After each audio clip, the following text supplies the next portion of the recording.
À la veille de la célébration de Noël dernier, les ministères en français de l'Église unie du Canada ont organisé à travers le nouveau ministère Foi et Football la deuxième rencontre nationale des jeunes à Paris, en Ontario. Cette récente rencontre a permis de rendre visible une réalité déjà bien ancrée: la présence vivante et diversifiée des ministères francophones au sein de l'Église unie du Canada.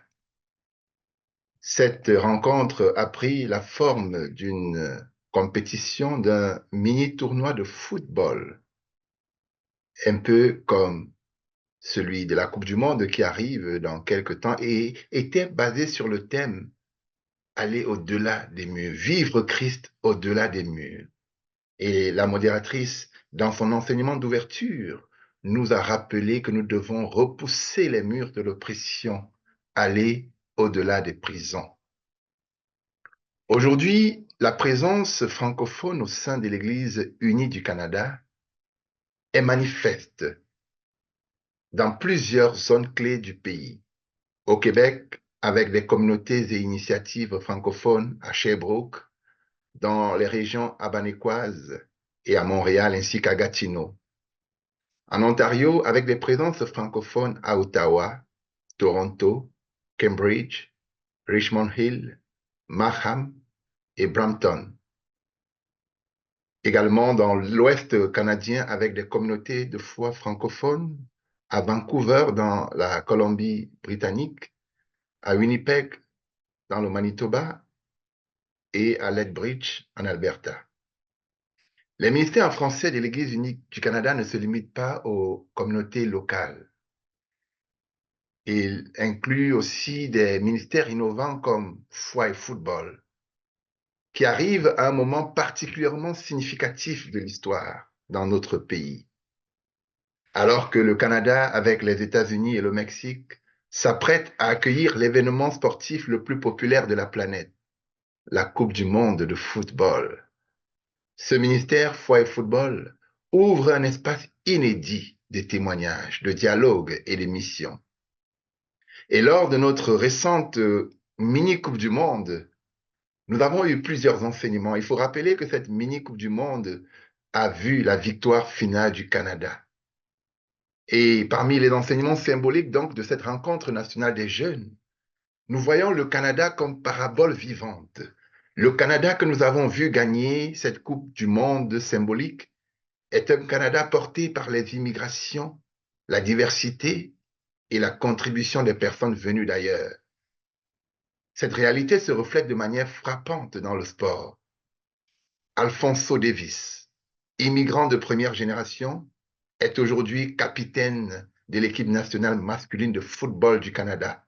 C'est lui qui conduira le pays dans les prochains mois vers la Coupe du monde de football réel. Oui, l'Évangile trouve de nouvelles voies. À une époque où les lois, les politiques et les dynamiques nombreuses, diverses, sociales, peuvent parfois chercher à museler ou marginaliser le message de l'Évangile, le sport, et en particulier le football, devient un canal prophétique, capable de porter la bonne nouvelle au-delà des murs de l'Église, dans l'espace public et au cœur de la société. Oui, nous sommes aujourd'hui une Église appelée à être au cœur de la Coupe du monde. La Coupe du monde n'est pas seulement un événement sportif, elle constitue une opportunité spirituelle, sociale et missionnaire majeure.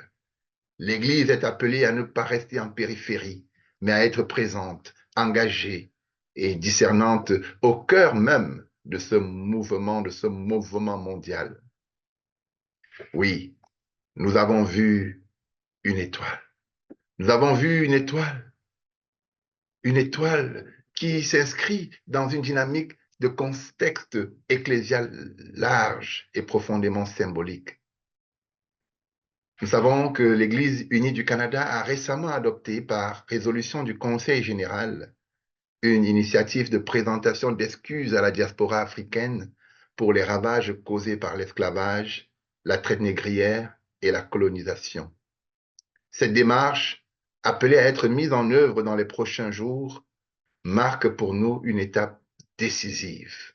Nous y discernons une étoile, une lueur d'espérance, car la marche vers la réconciliation commence par la vérité et la marche vers le salut commence par la repentance. Dans ce contexte, les ministères en français de l'Église unie du Canada se tiennent à l'intersection de la foi, de l'histoire, de la justice et de l'espérance, convaincus que Dieu continue d'appeler, de rassembler et d'envoyer.